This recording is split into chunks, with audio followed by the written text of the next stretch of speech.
And by creating this plane across the nose and the forehead and finding that form,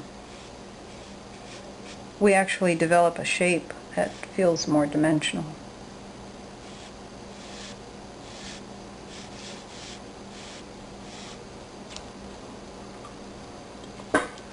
The Indian rhino has a more pointed snout. The tip of his nose and mouth is more tapered, whereas the white rhino has a very flat, square muzzle.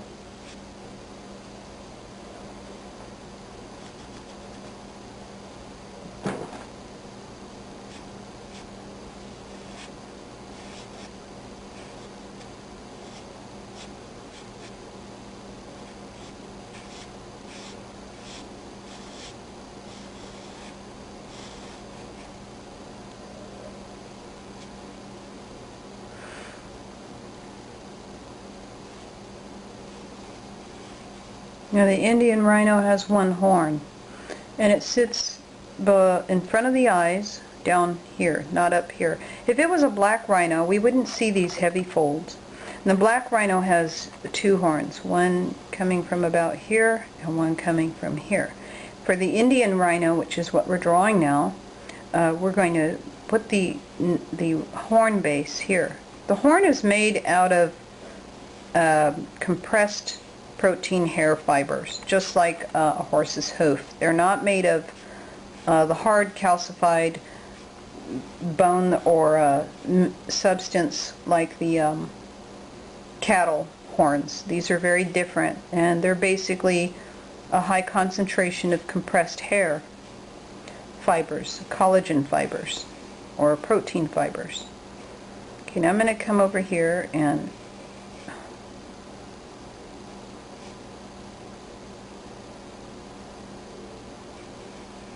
some Indian rhinos have really long horns. Some of them are short. So what you're seeing in today's rhinos is these shorter horns.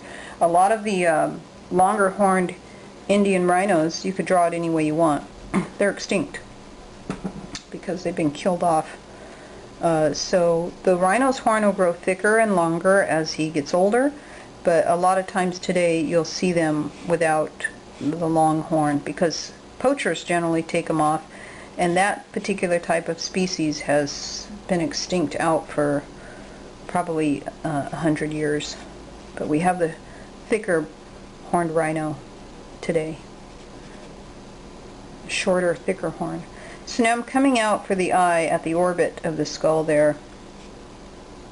And they have relatively small eyes for the size of their body. They have poor vision. And we also think about the way that skin is kind of falling around that eye. Sort of helps us find that surface of the eye actually on the bones there.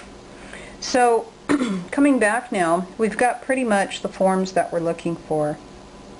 And I'm going to come back now and start adding a little more of the details now. We're getting into the anatomy details here. So we've got the forearm, and at the juncture of that wrist we are going to see some folded skin, perhaps some wrinkly skin, calluses where they lay on their legs there. We come off here for the pad of the foot and the toes.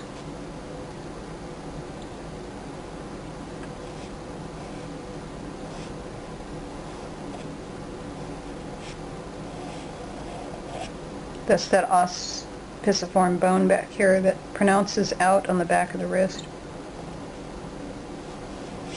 Okay.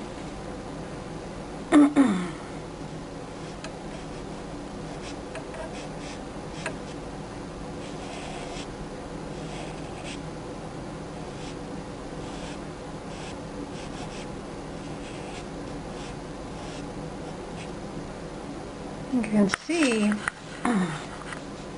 some of the folds in the skin here for the feet.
There's going to be some folds at that ankle.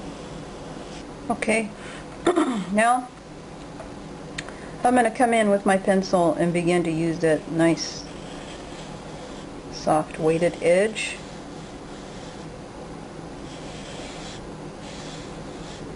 And now I'm going to start pulling out some of those core shadows. And shadowing is a great way, without rendering. Remember, the difference is we're using a shorthand notation version of shadow. We're not really over embellishing with full rendering. Shadowing helps pop the form out a little bit, and we don't want to lose the idea of all the work we've put in to these forms. Okay, so we just use shadow to a very minimal, enough to help describe the direction and plane change of a form.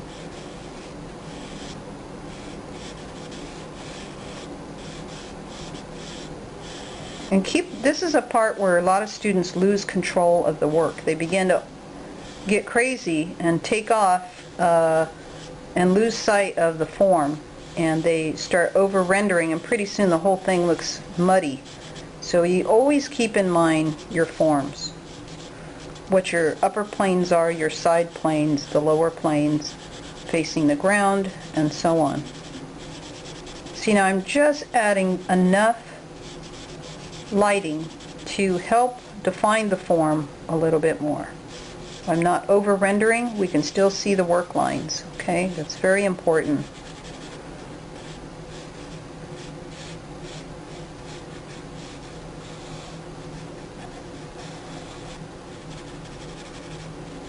See, here's a plane change on the nose, so we drop that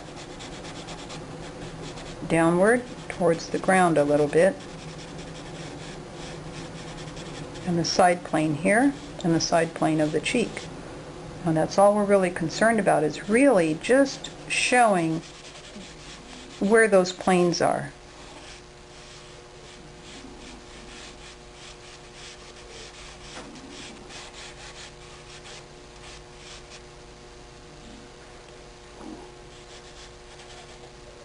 Now underneath the animal is going to be the darkest shadow where the armpits are and between the legs, because that's really where very little reflective light from the ground gets in under here. And we're going to cover some of that leg because the mass of the animal himself is covering the form of the leg, his upper body. So see, as we work on this leg, do you notice how it pushes this leg forward right here, and this one goes back under the animal? And what it does is help this form to pop, and that's what we're interested in. It's not about rendering skin texture in as much as it's about really helping form on the page.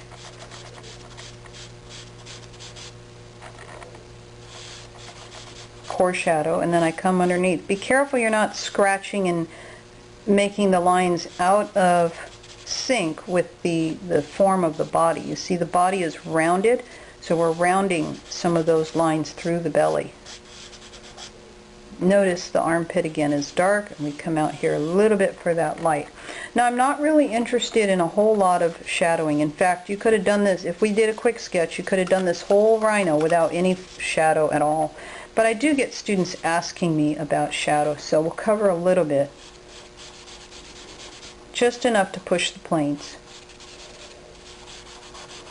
And here's where that patella is underneath. We know that where the patella is, the form falls back underneath the body, so we can do that. And then it comes forward from the metatarsus towards us. Okay? And now I'm coming into the opposite leg, the opposite hind, pushing some of those forms back.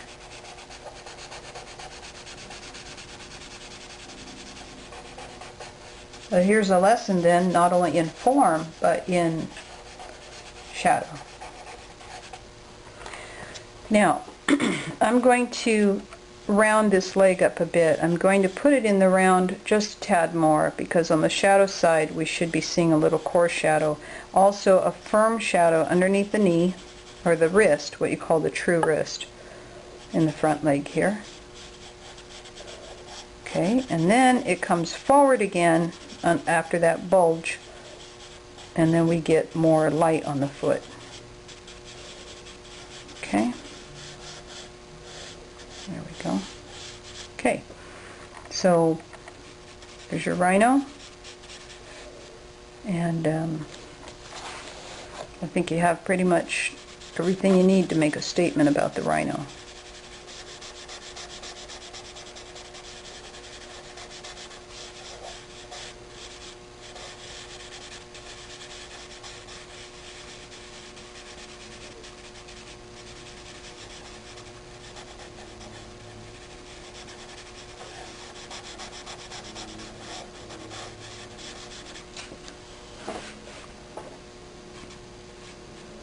If I needed to add some, see how plain this is? I could add some lines running the direction of the forehead lightly across to help push the idea of that form, so it just doesn't feel like a vacant field, big blank spot.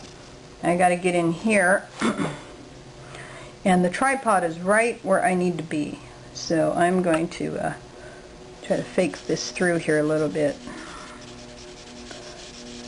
I needed to get my pencil vertically this way, but I've got my tripod. There we go.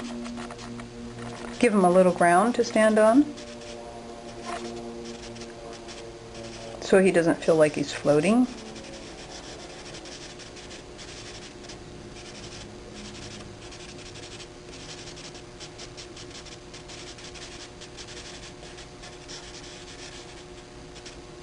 Okay.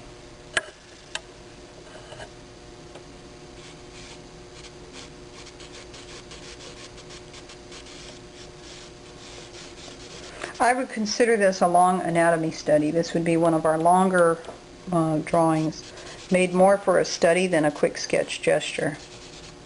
You get one or two of these in your portfolio or in your under your belt, and you'll start to appreciate, the gesture a bit more. The gesture is a quick study, much easier than this.